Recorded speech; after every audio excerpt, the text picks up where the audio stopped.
começando o programa Rádio Análise Saúde. Estamos ao vivo pela Astral TV.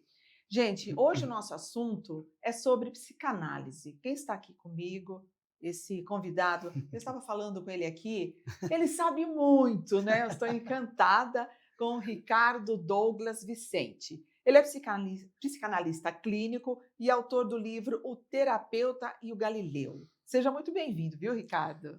Eu que agradeço aqui a recepção desde os nossos primeiros contatos, né? E parece que eu estou em casa. Estava um pouco nervoso antes, né? Porque ao É. vivo, né? Sempre mais difícil, mas você e sua equipe faz com que a gente fique tranquilo aqui para a gente fazer esse bate-papo que eu estava ansioso. E E honrado de estar aqui também. E que continue, viu? Porque ele sabe muito. Eu aprendi muito com ele, ó, falando 5 minutos com ele. Nossa, Gente, o nosso eu tema de agradeço. hoje é sobre o sujeito contemporâneo. Oh, meu Deus! Agora, quem está nervosa sou eu, ele me deixou nervosa. O sujeito contemporâneo entre o trabalho, o sofrimento psíquico e a escuta clínica. Ricardo, você viu que eu fiquei nervosa nesse momento. Que é O que isso? a psicanálise tem a dizer sobre esse meu momento aqui de nervosismo? A gente pode falar que tudo que é relativo a algo que vai fazer acontecer, a gente entra no campo da ansiedade. Né? Eu estou ansioso há uma semana, né? Até sonhei, né? O sonho. Freud fala Olha, do sonho, né? Que está no sim, inconsciente, aquela coisa. Então eu até sonhei que eu estava aqui já. Mas gente, tudo isso é porque quando a gente tem propósito de fazer algo bem feito, a gente fica pensando naquilo o tempo todo. Só é, que a gente precisa ter uma linha entre isso e se transformar em uma patologia. Então não adianta há 6 meses eu ficar doente porque eu vou vir aqui. Aí é, não é natural. Mas essa da gente estar querendo entregar o melhor, seja aqui, seja no trabalho fora, seja numa festa, em qualquer lugar, a nossa mente ela cria, porque dentro do jargão psicanalítico, a ansiedade é excesso de futuro, né? A gente fica pensando, né, naquilo, como vai ser. Aliás, a gente veio agora, né? A ansiedade está tão maluca nas pessoas que antes do carnaval os mercados já estão com aquelas é, coisas de ovo de Páscoa.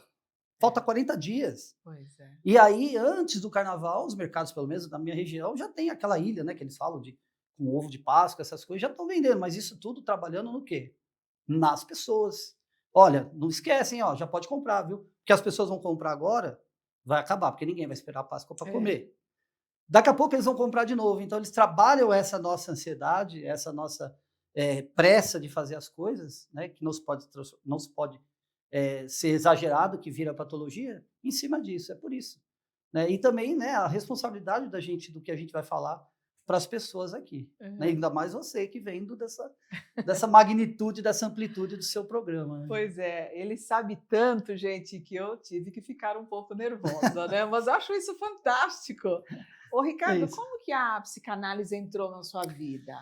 De uma maneira assim bem peculiar, porque eu não acreditava em nada disso. Eu só conhecia o jargão Freud explica porque as pessoas falavam de forma chocosa, de forma. Ah, Freud explica, é para você encerrar um assunto, né? E eu falava também, mas eu nem sabia o que era Freud. Né? Aí eu comecei a fazer terapia para mim, né, através de a minha irmã, chegou e falou, ó, vai fazer, né? Eu estava com uns problemas, assim, profissionais principalmente. Eu fui. Daí era uma terapeuta integrativa, mestre reikiana, e ela começou a trabalhar isso em mim, e eu perguntava muitas coisas para ela, né? E aí ela falou assim, por que você não faz terapia, né, o curso? Eu falei, não quero fazer curso. Aí reiki, aí ela me explicou o que era, e eu fui fazer. Conforme eu gostei, eu fiz o primeiro, o segundo e fiz o terceiro módulo, né, de reiki. Eu fazia laboratórios junto com o pessoal de família, um troco de alimentos, né, de 1 quilo de alimento e tal. Mas quando eu fazia para algumas pessoas específicas, as pessoas queriam conversar comigo. Entendi. Mas, então, olha, eu vim aqui e tal, e eu não sabia falar de volta. Olha. E eu não gosto de entregar meias coisas. E aí eu achava que eu precisava mais. Aí foi quando em 2013, né, eu, ouvindo um programa da Rádio Mundial, né, que você também apresenta o programa brilhantemente, que eu te conheci através desse programa, eu ouvi um psicanalista falando, me identifiquei, fui atrás, só que aí antes de consolidar a matrícula com ele, eu fui numa outra escola em Santo André, ligada à SBPI, Sociedade Brasileira de Psicanálise Integrativa, que tinha um polo em Santo André, que era o Caminho do Meio, da diretora Aline. né, tô com ela até hoje. E aí comecei o curso, não sabia se ia atender ou não, me apaixonei, aí comecei a fazer estágio, comecei a atender na casa e em 2021, em 2020 eu era professor substituto, em 2021 eu assumi o módulo de Freud, na escola que hoje chama-se Tera, Saúde e Ensino Terapêutico. Olha só que Uma trajetória. que trajetória que você E teve, transformou né, minha para vida, né? chegar, transformou a sua Transforma. vida, né? Agora você como psicanalista, Ricardo, nós sabemos que as empresas estão passando aí por vários problemas, né, Sim. com funcionários adoecendo muito com ansiedade, síndrome do pânico, depressão. Você como psicanalista, como que você enxerga as empresas hoje em dia? O que está faltando ou qual o excesso que tem? Eu acho que está tendo uma dualidade. Tá. Empresa sempre foi empresa. Sim. Qualquer uma. Se você tiver um mercadinho e você tiver uma multinacional, o lucro é o objetivo. Sim. Não podemos ser hipócritas e inocentes. Tá? Então vai ter cobrança. Se você não é dono, você vai ter que obedecer ou seguir uma regra, um regulamento e ser cobrado por isso, caso você não faça. Ponto. O problema é que esse combo de empresas, eles são ele potencializa quem já está doente. Sim. Então, se você já tem alguns problemas pessoais, né, que você está sofrendo por algum transtorno, por alguma depressão, por alguma ansiedade, pânico, e você leva isso para o seu ambiente de trabalho, isso vai virar uma bomba. E o problema é que as empresas até agora, há pouco tempo, não sabiam como lidar com essa bomba. Será? Ou sabia, mas não era... Talvez como... Eu tive um exemplo em 2012, numa empresa em que eu trabalhei, em que colocaram uma psicóloga lá para fazer um trabalho. E nesse período eu estava trabalhando à noite. Eu cheguei, fui conversar com ela na enfermaria, né? Oi, tudo bem? Ela, nossa, estou esperando. Tinha 4 pessoas marcadas aqui, não vieram.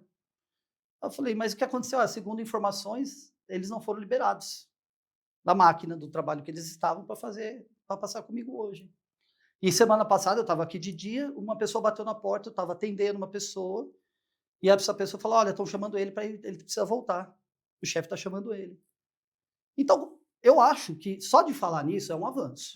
Tá? Que nem a norma NR1 que a gente está falando, riscos psicossociais, é um baita avanço. Nunca ninguém falou de uma forma tão séria, tão intensa. Embora era para ter sido maio do ano passado, vai ser maio desse ano. Protelou um ano. Tudo bem. Já é um avanço. Porém, se a alta gestão, as pessoas que comandam, não adianta você delegar isso para Departamento de Segurança do Trabalho, Departamento Médico sem ter profissionais qualificados, recursos humanos, não são essas pessoas que vão cuidar desses casos.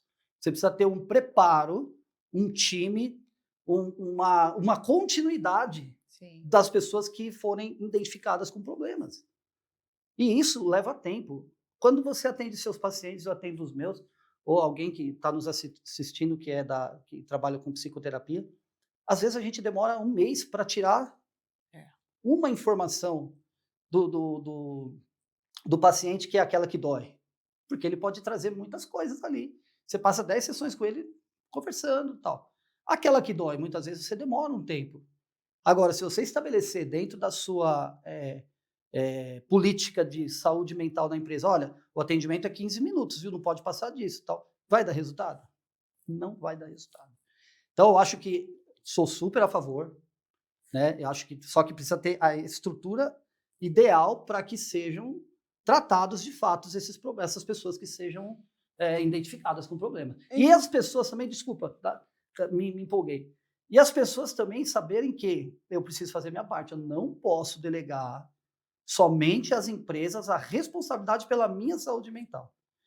Eu preciso ter atividades mentais, físicas, diversões qualificadas, para quando eu sair do meu ambiente de trabalho, eu deixar os meus problemas lá e tentar mudar. Porque se eu sair de lá e ir somente para a rede social e assistir jornais que espremem, sai sangue, se eu for fazer um outro trabalho, aquele que também me estressa, como é que eu vou desligar? Como é que eu vou me curar? Não tem como. Não, e tem outro problema. Você está lá esse operário ele estava fazendo uma análise com a psicóloga, bateram na porta, filho, o seu minuto. Então o problema aí não foi o patrão que pediu, filhinho? Foi. Então o problema não vem só de casa, Não. o problema também vem do patrão, que o patrão não dá abertura para você se tratar. Sem dúvida. Então o patrão também tem que ser tratado. Também, por isso que eu falei, né? As pessoas que decidem precisam falar, gente, isso é sério. Agora você como psicanalista, eu sempre vou falar que ele é psicanalista, porque as pessoas elas vão entrando na TV para assistir, tem que saber quem está aqui comigo. Claro. Você como psicanalista, você acabou de falar que este operário, ele estava com problemas, com ansiedade no trabalho, e vocês demoram mais ou menos 1 mês para você arrancar o mínimo dele. Se ele já está com esse problema no trabalho, você sabe que o problema está no trabalho, por que o psicanalista demora tanto para você tirar algo a mais dele? Certo. Porque assim, existem alguns sintomas e existem algumas dores que elas são inconscientes e as pessoas, independente se ela é colaborador, se ela trabalha em empresa ou não, que a vida dela é comandada pelo inconsciente. A gente sabe que na camada do inconsciente é que define as nossas ações. Se essa pessoa ela já vem fazendo coisas, olha, ninguém se dá bem com a Rose lá no departamento dela. Ah, mas a Rose sempre foi assim. Mas a Rose só vem piorando. Todo mundo sabe que a Rose está com algum problema. Mas até então ninguém tem mecanismo de cuidar da Rose. Sim. As empresas não tinham, ou não têm ainda, né? Ou estão tentando ter esses mecanismos de cuidar da Rose. Então, o que eu disse da terapia é que, assim, muitas vezes nas empresas são identificados, sim, problemas. Tem aquele lá que é problemático aqui, aquele que é problemático ali e tal. Mas qual é o mecanismo que traz essa pessoa para fazer tratamento? Que pode se tornar invasivo. Rose, vai procurar ajuda. Você está achando que eu sou louca? É isso. Você está achando que eu sou... Aí você não vai procurar ajuda. Esse é o problema. E o quanto que na terapia, você falou da gente identificar, se essa pessoa vai lá, pode ser que o menor dos problemas dela seja a empresa. Porque ela vai falar tanta coisa da vida dela, no processo terapêutico, que eu levo lá 5 sessões, 10, depende do desenvolvimento de cada uma dessas pessoas. Que para ela é um simples acontecimento da infância dela, da vida dela, detonou ela pelo resto da vida e isso reflete lá no trabalho. Sim. Só que o trabalho muitas vezes não tem esse tempo para que a gente possa entender o paciente, entendeu? Mas aí que está qual vai ser a abordagem que as empresas vão usar? Sim. Psicólogos, psiquiatras? Sim. Né? Qual é a linha de terapia ou de ajuda? Porque muitos vão pegar plataformas, né, eletrônicas de saúde mental. Olha, foi identificado, Rose, que você está com problema, está aqui. Aí você entra lá e faz terapia com alguém. Não, e outra, né, Ricardo? Você já está no ambiente que você já está passando por um estresse. Então, quantos % que uma psicóloga pode ajudar você no ambiente de trabalho? Porque você tem que ter um set para você atender esse paciente. Exato. Então, eu acho que não ajuda tanto assim você atender esse paciente ali, que ele já está num ambiente estressante. Mas você sabe o que pode acontecer, Rose? Vamos imaginar que algum profissional da saúde mental vai atendê-lo presencial. Porque você tem toda uma condição de receber pacientes, de aconchego, acolhimento. Poxa, para eles escuta, para ele se sentir, poxa, alguém está me ouvindo aqui, olha que legal. Acolhido. Eu não estou numa sala da produção que me botaram lá com alguém, né? Qualquer uma. E se essa pessoa tiver que deslocar o transporte ou o combustível, que o consultório desse profissional é diferente da empresa? Como que a empresa vai falar? Ela vai arcar com isso ou ela vai falar, olha, vai lá e procura um profissional? Será que isso está estruturado nesses planos? É uma pergunta que eu faço. Na verdade, eu também nem tenho essa resposta ainda, mas é algo que precisa ser cuidado. Porque você matou a charada. No ambiente de trabalho, no ambiente ali que ele o dia a dia dele, o estresse dele está ali, pode não dar muito resultado. Pode não dar muito resultado. A mesma coisa de você, imagina terapia delivery. Ricardo, vem me atender aqui em casa? É óbvio, se um dia você tem uma pessoa com dificuldade de mobilidade, alguém que não pode, né, andar e tal, e queira fazer a terapia, você não vai se negar. Sim, você vai. Claro. Mas não é legal tirar a pessoa do ambiente? Eu já tive paciente que falava assim, olha, eu não faço online porque tem gente na casa. Só de saber que tem gente na casa, É. eu não quero fazer. Sim, Porque ela quer sair daquele Sim. ambiente dela. Agora, você imagina na empresa na que empresa. os supostos pessoas que vão adoecê-la ou que estão adoecendo-a, vão estar lá do lado de fora, esperando ela voltar para o trabalho. E você não vai conseguir arrancar quase Nada, nada dela. nada. Ela não está aberta. Principalmente se pedirem relatórios, né? Ó, me dá um relatório da Rose, o que ela tá aí, me manda aqui. Se é algo tão... Tudo que você fala para mim no setting ou ela, eu não abro isso para as pessoas. Claro. É muito pessoal. Quando você põe os teus conteúdos para fora, isso é muito pessoal. Qual seria a conduta, então, na empresa?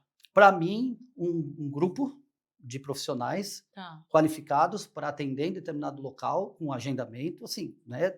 Estou falando de uma forma, né? Claro. Agendamento e acompanhamento médico. E aí o médico da empresa, aí sim, é um profissional médico do trabalho ou alguém contratado, que possa ter essa conexão, não ficar divulgando para gestor, para não, o médico da empresa, olha, identificamos que a Rose está com um problema assim, sugerimos uma mudança de ambiente, de trabalho, um treinamento diferenciado, um tratamento diferenciado, ela vai precisar ainda de alguns meses passando com a gente aqui semanalmente. De uma forma bem rápida, resumindo, uma equipe de fora tratando essas pessoas. E, obviamente, que é necessário um treinamento e uma qualificação da alta gestão e da liderança média e baixa. Todos que tomam decisão sobre pessoas precisam ser treinados para saber o que é saúde mental. No meu treinamento, no meu workshop, eu explico o que é ser líder, inclusive. Que é da ordem que qualquer um dá. Sim. Mas liderar, se lidera pelo exemplo, né? Um dos pilares. E aí, como é que, se você é um desequilibrado, se você está doente, porque líderes e gestores também ficam doentes, tá? Lógico. Se você está doente, como que você vai cuidar do outro doente?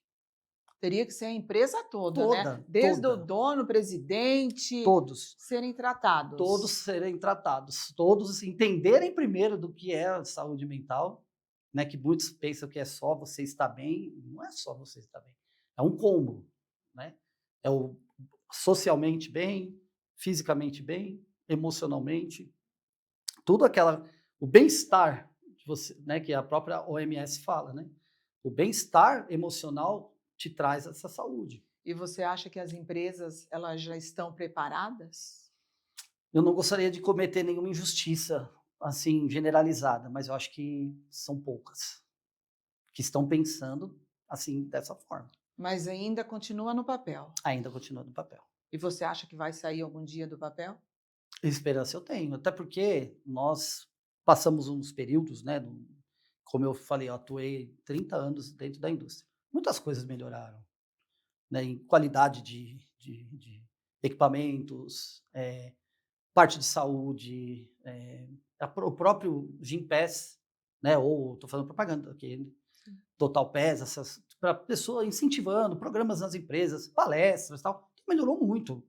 Eu tenho esperança que sim. E você acha que é válido palestras todos os meses nas empresas? Não parar de falar.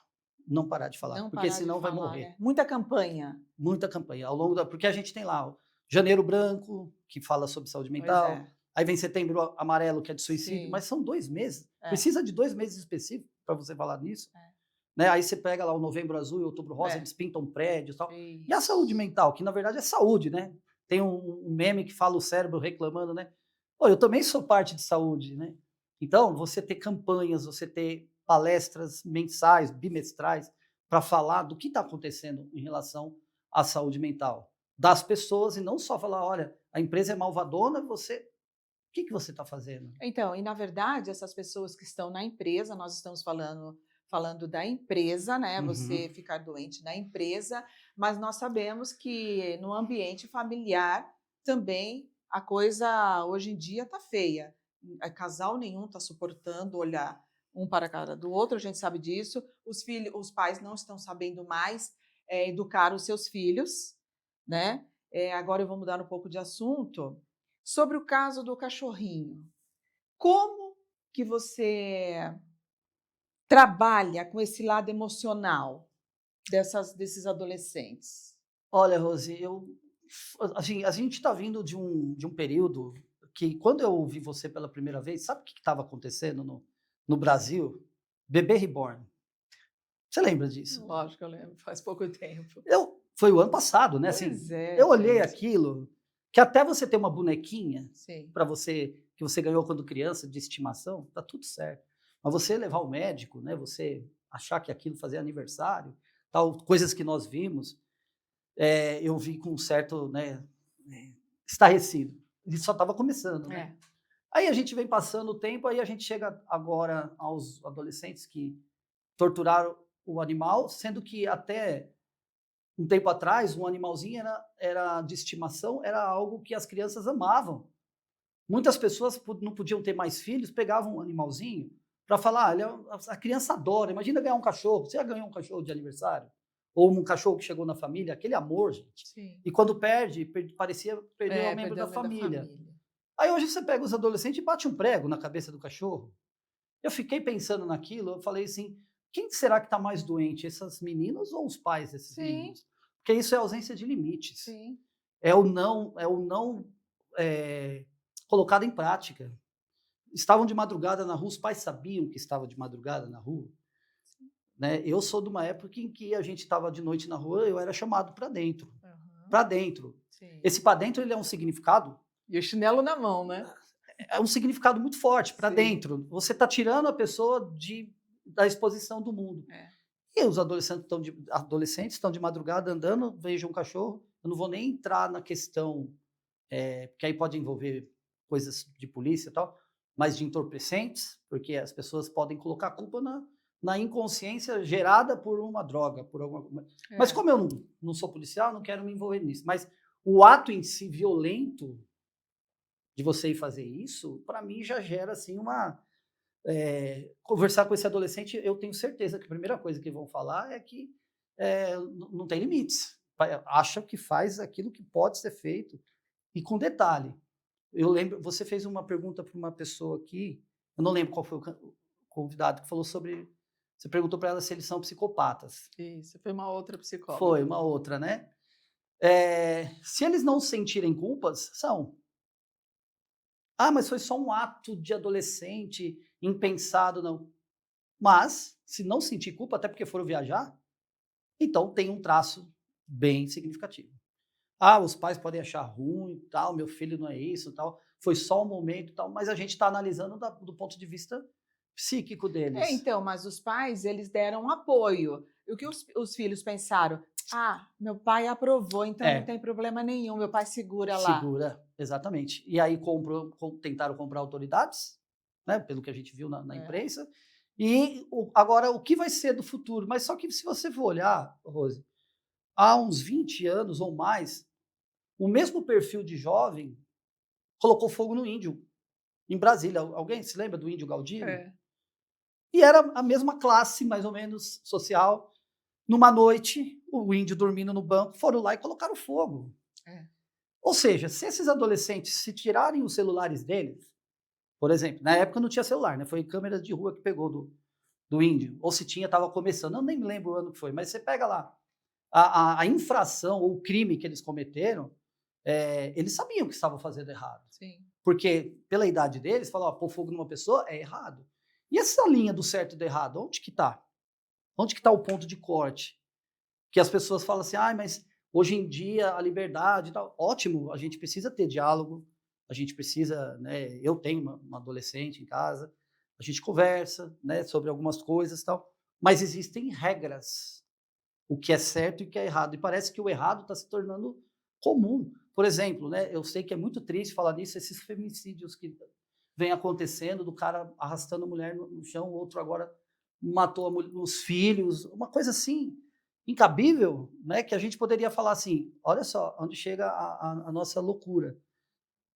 Se ele tivesse, eu escutei assim, se tivesse matado a mulher, era normal. Gente, se tivesse matado a mulher, estaria normal. Aí vamos colocar num conteúdo crime passional, que sempre existiu, tá? A gente sabe disso. Mas ele matou os filhos, porque talvez ele tenha recebido um não. É possível que esse mesmo cara que recebeu o não da mulher, porque ele foi trocado, foi traído, não vou entrar nesse detalhe. É o mesmo que mata o cachorro. Só que em períodos diferentes. Aqui ele mata o cachorro, aqui ele mata os filhos. Mas ele seria narcisista também. Também. O psicopata e o narcisista, narcisista, né? eles estão bem próximos. É. Eles são muito próximos. Então você vê, ó, é o mesmo perfil de pessoas que estão com a maldade dentro e principalmente com a impunidade e sem conhecer limites. É porque, infelizmente não, né? Felizmente, o mundo só tem certa ordem por conta dos limites. Eu não posso chegar aqui no teu escritório, estou fazendo o que eu quero. Uhum. Eu preciso respeitar o que acontece aqui, as regras do programa, tudo. Olha, isso é mínimo. Agora, como é que as pessoas, que quem não tem desde pequeno limite, ele se torna esse adulto que a gente está vendo hoje aí?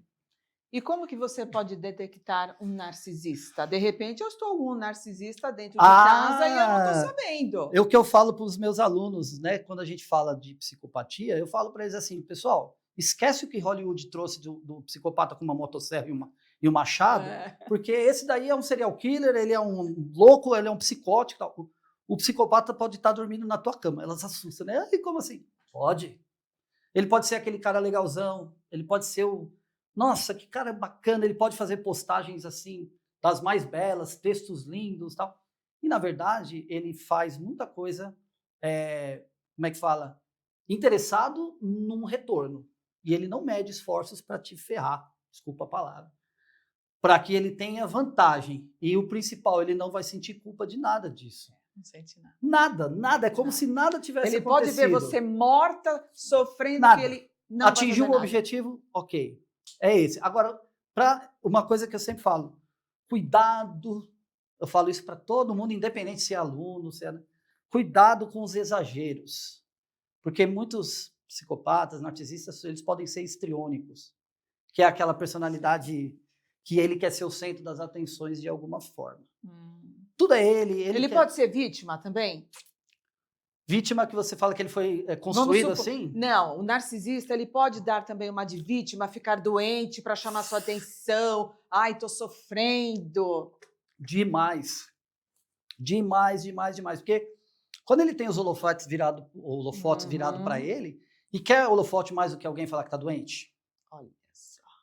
Eu brinco também nas minhas aulas, eu falo que tem o partiu biópsia. Você sabe o que é o partiu biópsia? Não. Que a pessoa coloca assim, ela vai fazer uma biópsia e tá tudo, né? Sim. É algo muito pessoal para mim. Sim. Se eu for fazer um dia, eu já fiz até, mas porque eu fui fazer um exame e era a regra do exame. Mas as pessoas colocam, se ela postar alguma coisa assim, gente, estou indo fazer uma biópsia, aí põe a mãozinha. Entendi. Até pessoas que não conhecem ela vai postar, vai com Deus, gente. Você é forte, então ela vai ter 3.000 likes e alguma coisa. Isso vai deixar o ego dela assim extremamente confortável.